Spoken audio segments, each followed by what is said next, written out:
The other internet. SMS, texting, and other apps connect much of the world's population.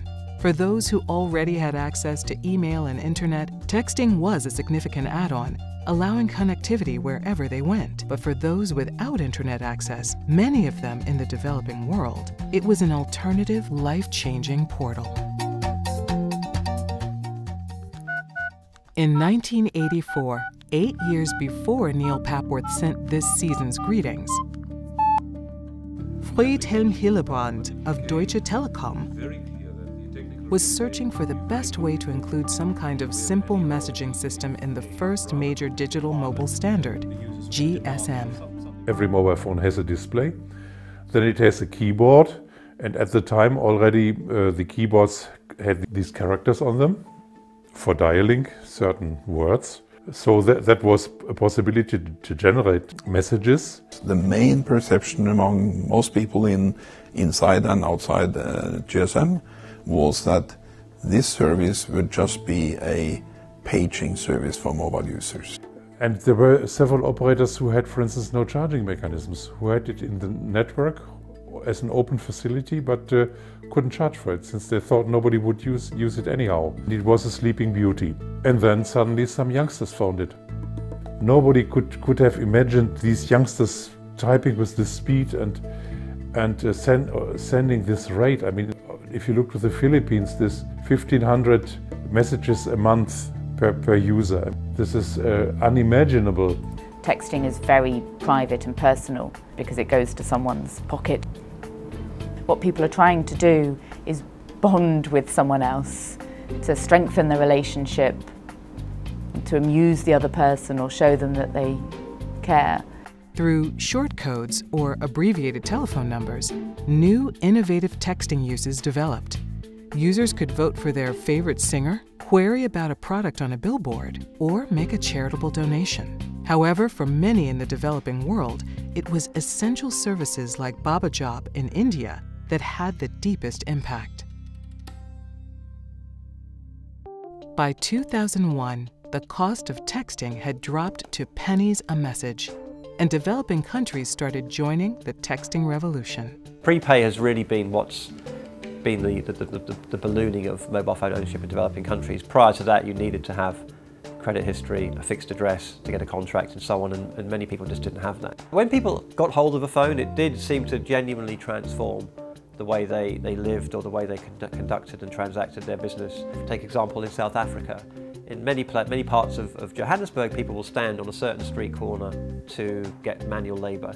Simply putting up a sign that says, call me, text me on this number, meant that those builders were suddenly contactable by advertising and displaying their mobile phone number. More unexpected was the adoption of texting as a tool for political change. Simple cell phones helped entire nations organize, mobilize, and act. So people being asked to text in when they saw evidence of government corruption or women's rights being abused. And I think the Philippines is probably the big one that sort of really got people interested in the fact that phones could actually use this as a catalyst.